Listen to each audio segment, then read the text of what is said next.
हरे कृष्ण। श्रीमद् भागवतम छठा स्कंद 16वां 17वां अध्याय। चित्रकेतु का वैराग्य तथा संकर्षण देव के दर्शन और चित्रकेतु को पार्वती जी का श्राप। 16वां अध्याय। चित्रकेतु का वैराग्य तथा संकर्षण देव के दर्शन। श्री सुखदेव जी कहते, परीक्षित, तदंतर देवर्षि नारद ने मृत राजकुमार के जीवात्मा को शोकाकुल स्वजनों के सामने प्रत्यक्ष बुलाकर कहा। देवर्षि नारद ने कहा, जीवात्मन, तुम्हारा कल्याण हो। देखो, तुम्हारे माता पिता सुहृद संबंधी तुम्हारे वियोग से अत्यंत शोकाकुल हो रहे हैं, इसलिए तुम अपने शरीर में आ जाओ और शेष आयु अपने सागे संबंधियों के साथ ही रहकर व्यतीत करो। अपने पिता के दिए हुए भोगों को भोगो और राज सिंहासन पर बैठो। जीवात्मा ने कहा, देवर्षि जी, मैं अपने कर्मों के अनुसार देवता, मनुष्य, पशु, पक्षी आदि जोनियों में ना जाने कितने जन्मों से भटक रहा हूँ। उनमें से ये लोग किस जन्मों में मेरे माता पिता हुए।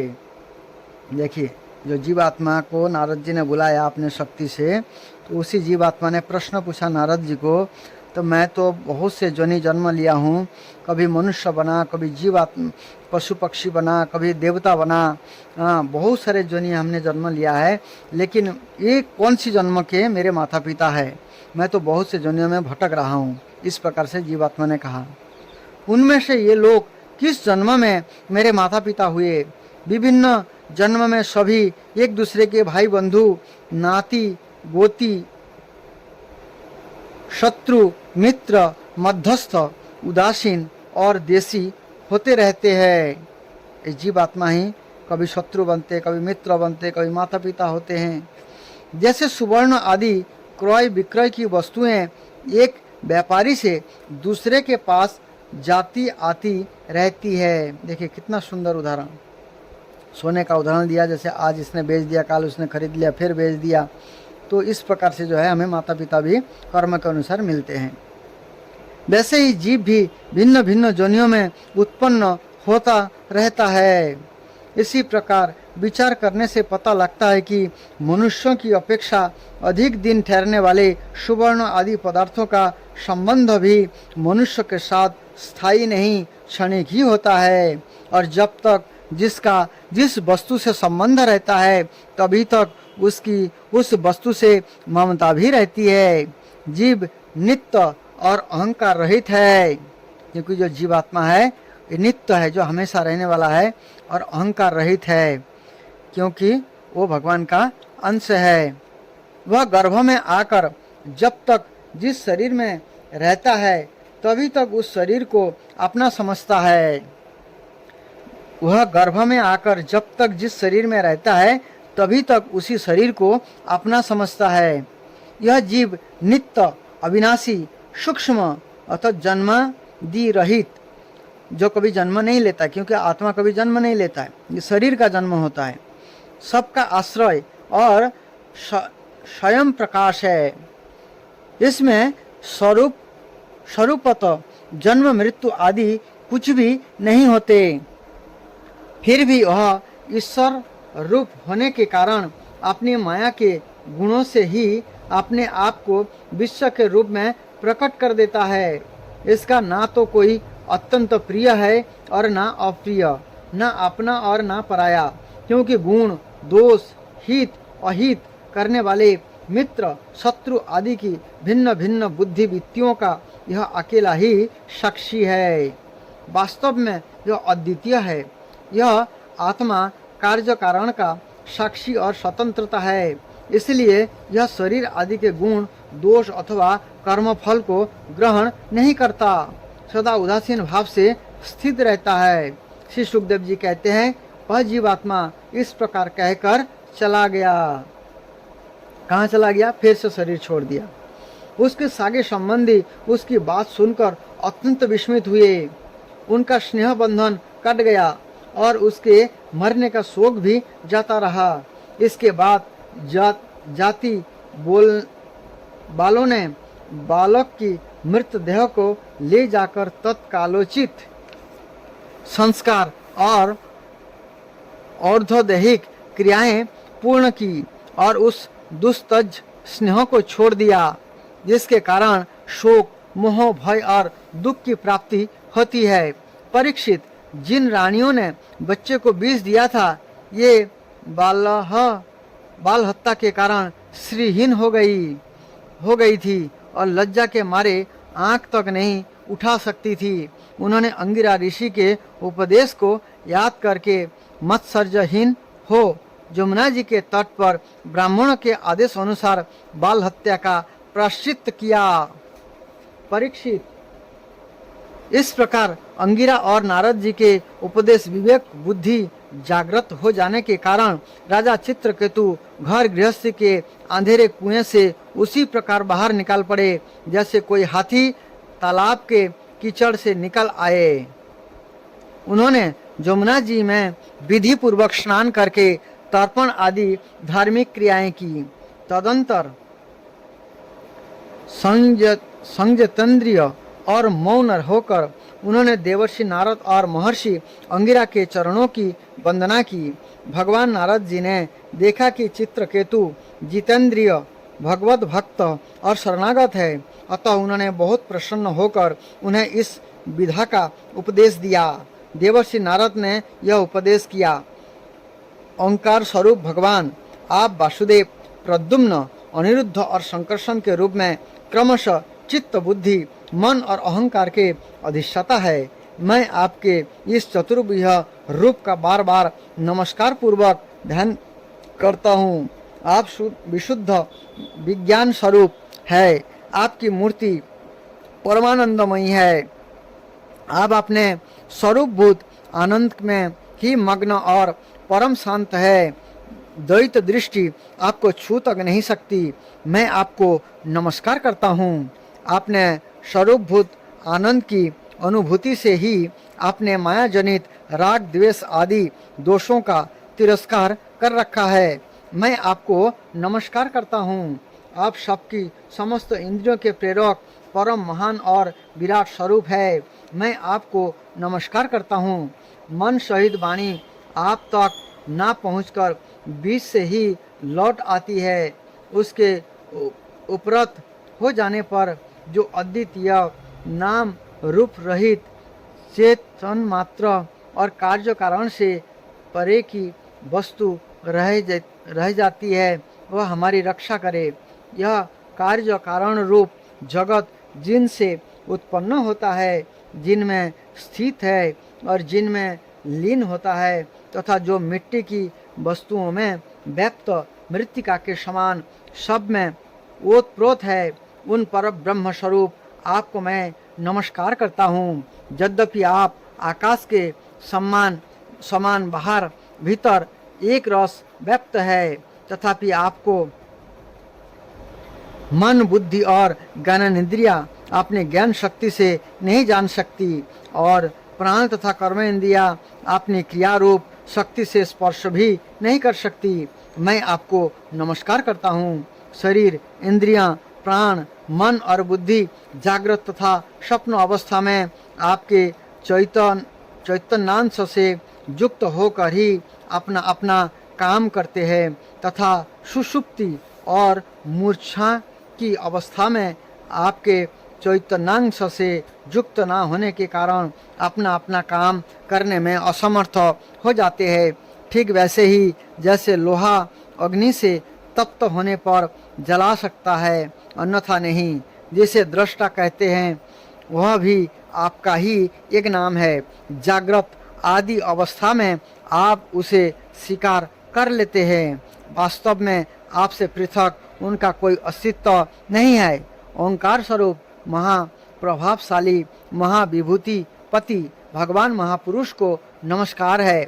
श्रेष्ठ भक्तों का समुदाय अपने कर कमलों की कलियों से आपके जुगल चरण कमलों की सेवा में संलग्न रहता है। प्रभु आप ही सर्वश्रेष्ठ है, मैं आपको बार बार नमस्कार करता हूँ। श्री सुखदेव जी कहते हैं, परीक्षित, देवर्षि नारद आपने शरणागत भक्त चित्रकेतु को इस विधा का उपदेश करके महर्षि अंगिरा के साथ ब्रह्मलोक को चले गए।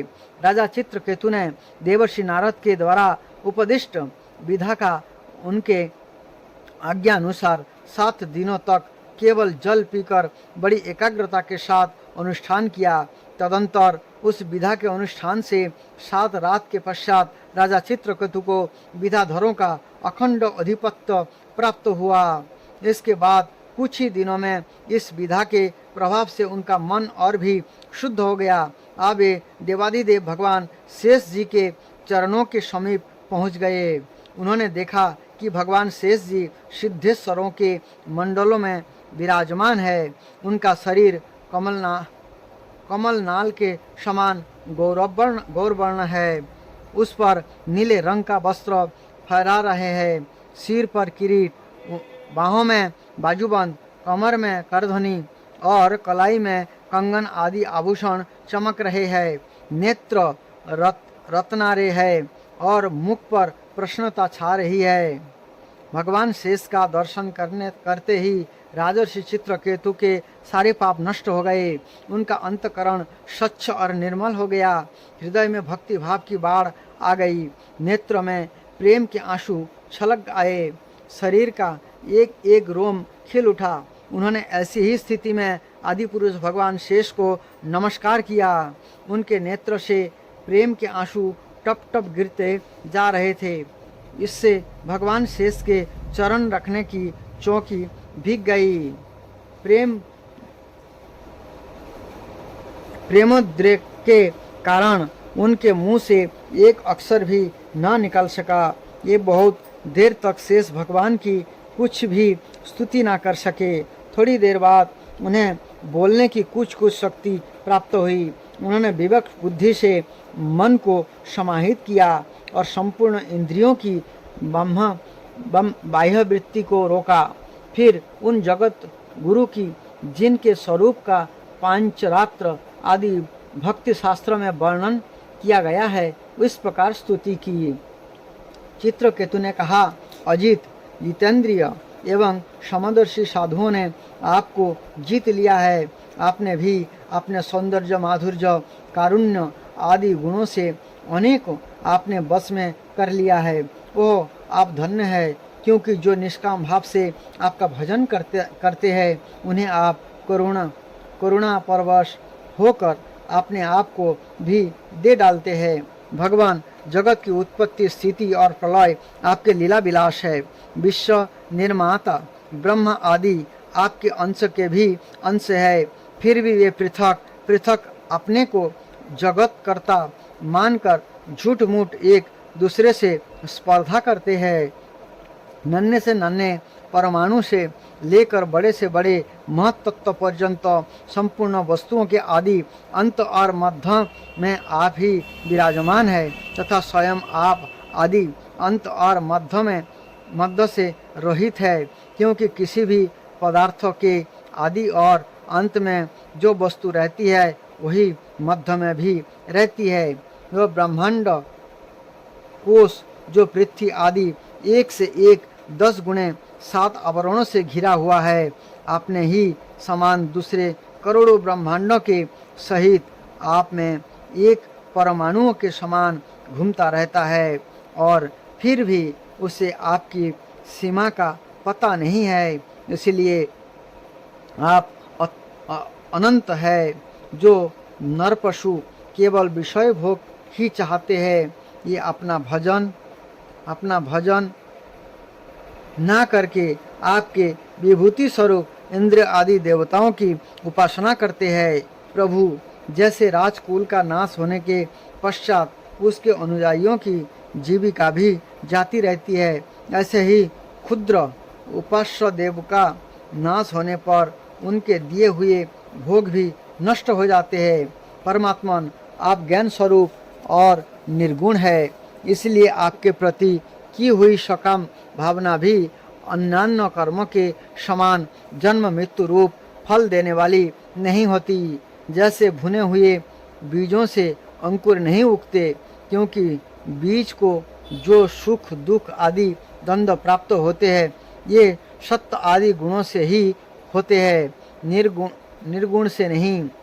हे अजित, जिस समय आपने विशुद्ध भगवत धर्म का उपदेश किया था उसी समय आपने सबको जीत लिया, क्योंकि आपने पास कुछ भी संग्रह परिग्रह न रखने वाले, किसी भी वस्तु में अहंता ममता न करने वाले आत्माराम शनक आदि परमर्षि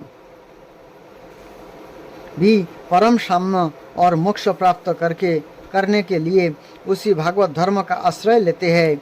यह भागवत धर्म इतना शुद्ध है कि उसमें सकम धर्मों के समान मनुष्य की यह विषम बुद्धि नहीं होती कि यह मैं हूँ, यह मेरा है, यह तू है और यह तेरा है।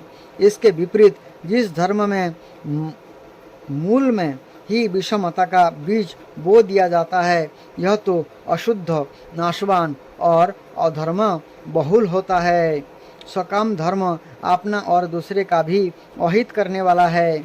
उससे अपना या पराया किसी का कोई भी प्रयोजन और हित सिद्ध नहीं होता। प्रत्युत सकाम धर्म से जब अनुष्ठान करने वाले का चित्त दुखता है तब आप रुष्ट होते हैं, और जब दूसरा चित्त दुखता है तब वह धर्म नहीं रहता, अधर्म हो जाता है। भगवान, आपने जिस दृष्टि से भगवत धर्म का निरूपण किया है वह कभी परमार्थ से विचलित नहीं होती। इसलिए जो संत पुरुष चर अचर समस्त प्राणियों में समदृष्टि रखते हैं यही उसका सेवन करते हैं। भगवान, आपके दर्शन मात्र से ही मनुष्य के सारे पाप क्षीण हो जाते हैं।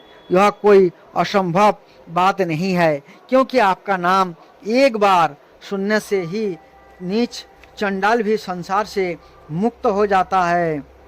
भगवान, इस समय आपके दर्शन मात्र से ही मेरे अंतःकरण का सारा मल धुल गया है, सो ठीक ही है, क्योंकि आपके अनन्य प्रेमी भक्त देवर्षि नारद जी ने जो कुछ कहा है वह मिथ्या कैसे हो सकता है। हे अनंत, आप संपूर्ण जगत के आत्मा है, अतएव संसार में प्राणी जो कुछ करते हैं वो सब आप जानते ही रहते हैं। इसलिए जैसे जुगनू सूर्य को प्रकाशित नहीं कर सकता, ऐसे ही परम गुरु आपके ही अध्यक्षता में वैसे ही परम गुरु आपसे मैं क्या निवेदन करूं। भगवान, आपकी ही अध्यक्षता में सारे जगत की उत्पत्ति स्थिति और प्रलय होते हैं। कुयोगी गण भेद दृष्टि के कारण आपका वास्तविक स्वरूप नहीं जान पाते। आपका स्वरूप वास्तव में अत्यंत शुद्ध है। मैं आपको नमस्कार करता हूँ। आपकी चेष्टा से शक्ति प्राप्त करके ही ब्रह्मा आदि लोकपालगण चेष्टा करने में समर्थ होते हैं। आपकी दृष्टि से जीवित होकर ही ज्ञानेन्द्रियां अपने विषयों को ग्रहण करने में समर्थ होती है।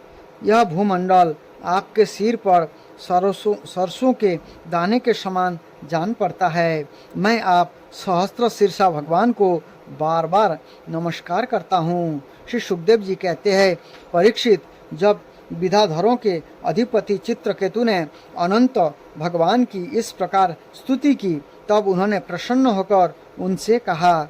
श्री भगवान ने कहा, चित्रकेतु, देवर्षि नारद और महर्षि अंगिरा ने तुम्हें मेरे संबंध में जिस विधा का उपदेश दिया है उससे और मेरे दर्शन से तुम भलीभांति सिद्ध हो चुके हो।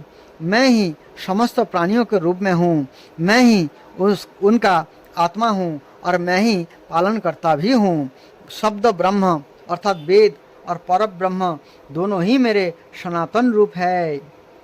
आत्मा कार्य कारणात्मक जगत में व्यक्त है और कार्य कारणात्मक जगत आत्मा में स्थित है, तथा इन दोनों में मैं अधिष्ठान रूप से व्यक्त हूँ और मुझ में ये दोनों कल्पित है। जैसे सपनों में खोया हुआ पुरुष स्वप्नांतर होने पर संपूर्ण जगत को अपने में ही देखता है और स्वप्नांतर टूट जाने पर सपनों में ही जागता है तथा अपने को संसार के एक कोने में स्थित देखता हूँ, परंतु वास्तव में वह भी सपना ही है। वैसे ही जीव की जागृत आदि अवस्थाएं परमेश्वर की ही माया है। यह जानकर सबके साक्षी मायातीत परमात्मा का ही स्मरण करना चाहिए। सोया हुआ पुरुष जिसकी सहायता से अपनी निद्रा और उसके अतीन्द्रिय सुख का अनुभव करता है, वो ब्रह्म मैं ही हूँ, इसे तुम अपनी आत्मा समझो। पुरुष निद्रा और जागृति इन दोनों अवस्थाओं का अनुभव करने वाला है। यह उन अवस्थाओं में अनुगत होने पर भी वास्तव में उनसे पृथक है। यह सब अवस्था में रहने वाला अखंड एक रस ज्ञान ही ब्रह्म है, वही पर ब्रह्म है। जब जीव मेरे स्वरूप को भूल जाता है तब वह अपने को अलग मान बैठता है। इसी से उसे संसार के चक्र में पड़ना पड़ता है और जन्म पर जन्म तथा मृत्यु पर मृत्यु प्राप्त होती है।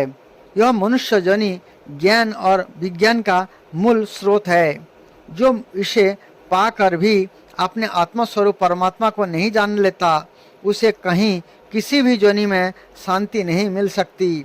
राजन, सांसारिक सुख के लिए जो चेष्टाएं की जाती है उनमें श्रम है, क्लेश है, और जिस परम सुख के उद्देश्य से वे की जाती है उसके ठीक विपरीत परम दुख देती है।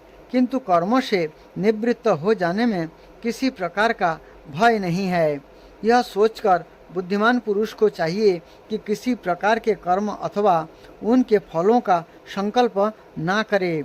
जगत के सभी स्त्री पुरुष इसीलिए कर्म करते हैं कि उन्हें सुख मिले और उनका दुखों से पिंड छूटे, परंतु उन कर्मों से ना तो उनका दुख दूर होता है और ना उन्हें सुख की ही प्राप्ति होती है।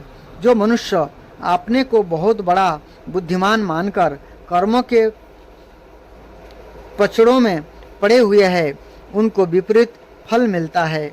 यह बात समझ लेनी चाहिए। साथ ही यह भी जान लेना चाहिए कि आत्मा का स्वरूप अत्यंत सूक्ष्म है।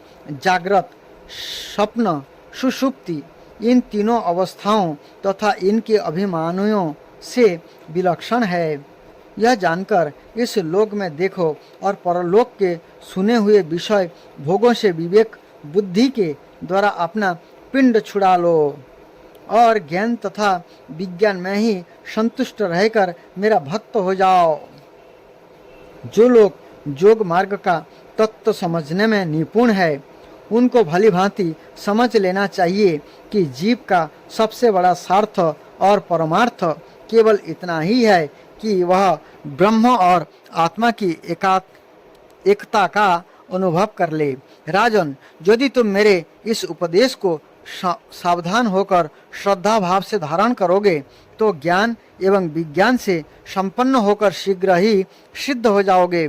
श्री सुखदेव जी कहते हैं, राजन, जगत गुरु विश्वात्मा भगवान श्री हरि चित्रकेतु को इस प्रकार समझा बुझाकर उनके सामने ही वहां से अंतर्धान हो गए।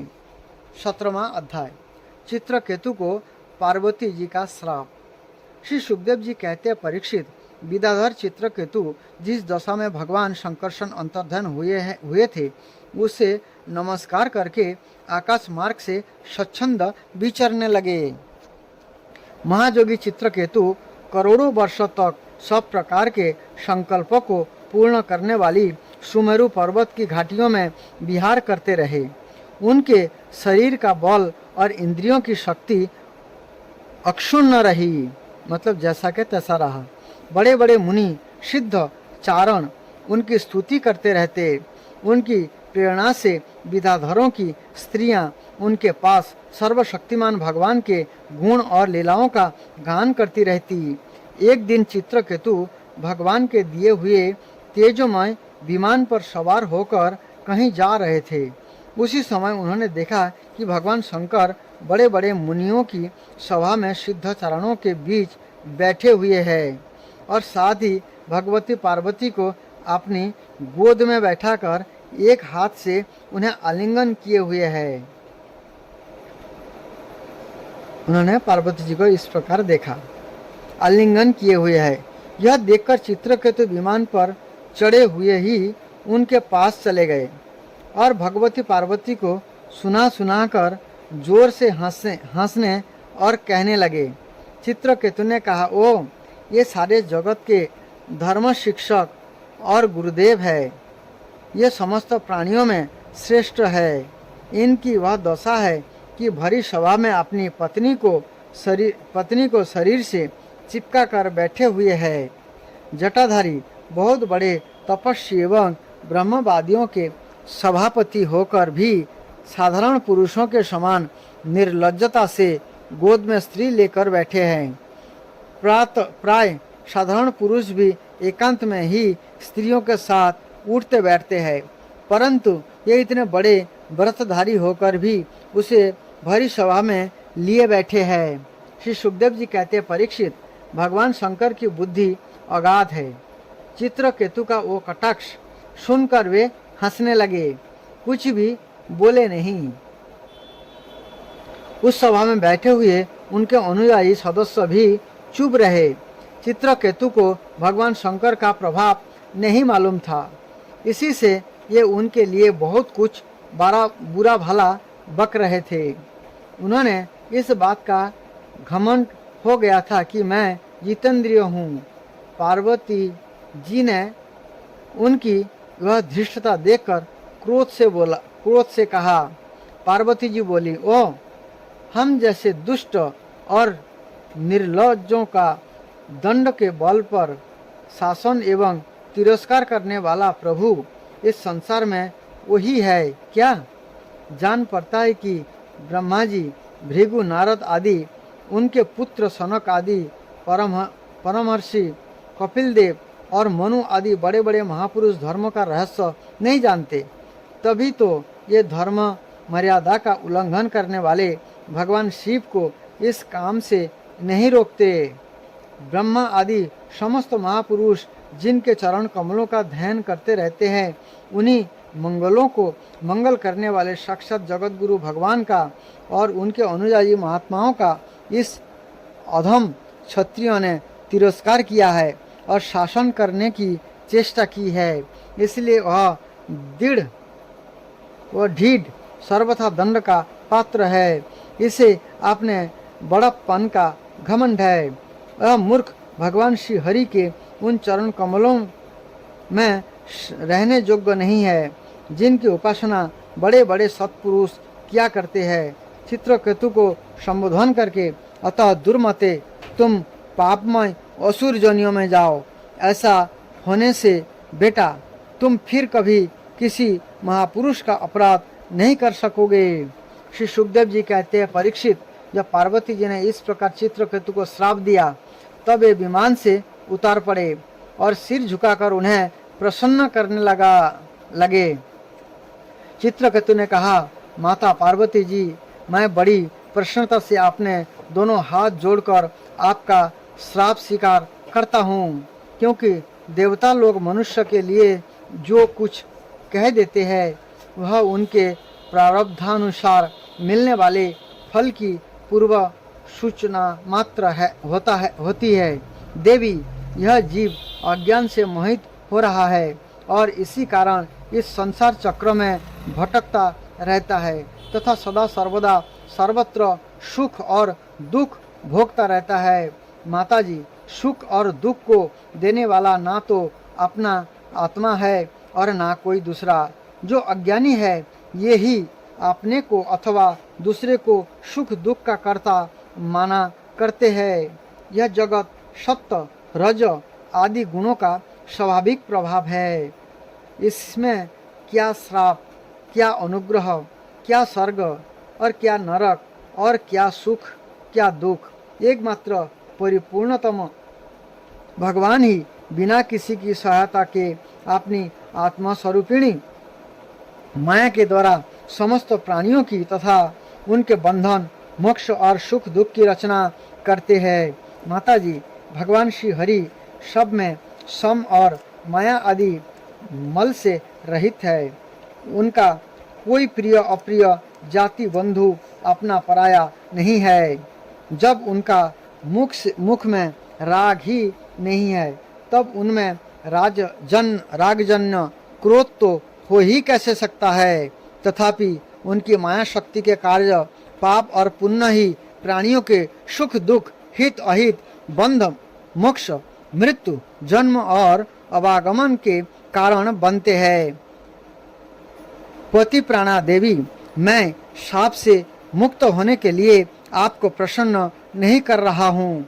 मैं तो यह चाहता हूँ कि आपको मेरी जो बात अनुचित प्रतीत हुई हो उसके लिए क्षमा करे।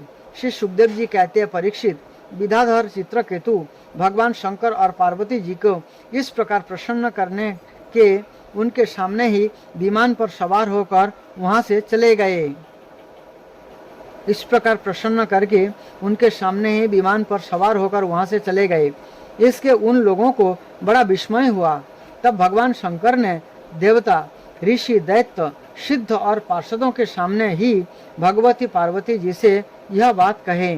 भगवान शंकर ने कहा, सुंदरी, दिव्य लीला बिहारी भगवान के निष्प्रिय और उदार हृदय दासानुदास की महिमा तुमसे अपनी आंख देख ली। जो लोग भगवान के शरणागत होते हैं वे किसी से भी नहीं डरते, क्योंकि उन्हें स्वर्ग, मोक्ष और नरक में भी एक ही वस्तु के केवल भगवान के ही समान भाव से दर्शन होते हैं। जीवों को भगवान की लीला से ही देहों का संयोग होने के कारण सुख दुख, जन्म मरण और श्राप, अनुग्रह आदि द्वंद्व प्राप्त होते हैं। जैसे सपनों में भेद भ्रम से सुख दुख आदि की प्रतीति होती है और जागृत अवस्था में भ्रमवश माला में ही सर्प बुद्धि हो जाती है, ऐसे ही मनुष्य अज्ञानवश आत्मा में देवता, मनुष्य आदि भेद तथा गुण दोष आदि की कल्पना कर लेते हैं। जिसके पास ज्ञान और वैराग्य का बल है और जो भगवान वासुदेव के चरणों में भक्ति भाव रखते हैं, उनके लिए इस जगत में ऐसी कोई भी वस्तु नहीं है जिसे वे हिया जा उपादेय समझकर राग द्वेष करे। मैं ब्रह्मा जी, सनक आदि, नारद, ब्रह्मा जी के पुत्र भृगु आदि मुनि और बड़े बड़े देवता कोई भी भगवान की लीला का रहस्य नहीं जान पाते। ऐसी अवस्था में जो उनके नन्हे से नन्हे अंश है और अपने को उनसे अलग ईश्वर मान बैठते हैं, वे उनके स्वरूप को जान ही कैसे सकते हैं। भगवान को ना कोई प्रिय है और ना अप्रिय, उनका ना कोई अपना है और ना पराया। ये सभी प्राणियों के आत्मा है, इसलिए सभी प्राणियों के प्रियतम है। प्रिय यह परम भाग्यवान चित्रकेतु उन्हीं का प्रिय अनुचर है, शांत एवं समदर्शी है और मैं भी भगवान श्री हरि का ही प्रिय हूँ।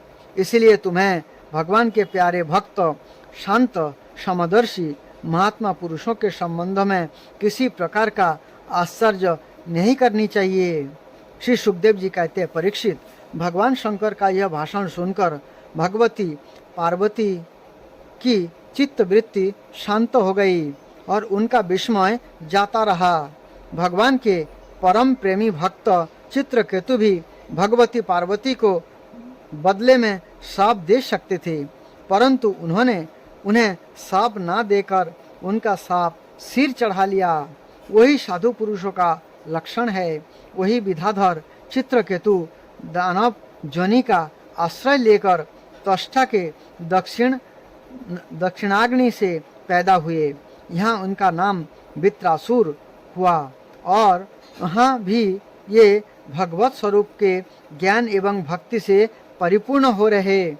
तुमने मुझसे पूछा था कि वित्रासुर का दैत्य जोनि में जन्म क्यों हुआ और उसे भगवान की ऐसी भक्ति कैसे प्राप्त हुई। उसका पूरा विवरण मैंने तुम्हें सुना दिया। महात्मा चित्रकेतु का यह पवित्र इतिहास केवल उनका ही नहीं, समस्त विष्णु भक्तों का महात्मा है। इसे जो सुनता है वह समस्त बंधनों से मुक्त हो जाता है। जो पुरुष प्रातःकाल उठकर मौन रहकर श्रद्धा के साथ भगवान का स्मरण करते हुए इस इतिहास का पाठ करता है, उसे परम गति को प्राप्त होती है। इस प्रकार से महाराज वृत्रासुर का जो है कथा वर्णन हुआ है श्रीमद् भागवतम में। ऐसे सुंदर चरित्र, ऐसे विष्णु भक्त का चरित्र सुनने से इसका फल देखिए सुखदेव गोस्वामी जी ने बताई है। जो पुरुष प्रातःकाल उठकर मौन रहकर श्रद्धा के साथ भगवान का स्मरण करते हुए इस इतिहास का पाठ करता है, उसे परम गति को प्राप्त होती है, अर्थात भगवान के धाम को वो जाते हैं, इस भौतिक शरीर के कष्ट से मुक्ति मिल जाती है। इसलिए ऐसे चरित्र का नित्य प्रतिदिन श्रवण कीर्तन और मनन करना चाहिए, इसमें हमारी कल्याण हो सकती है। हरे कृष्ण।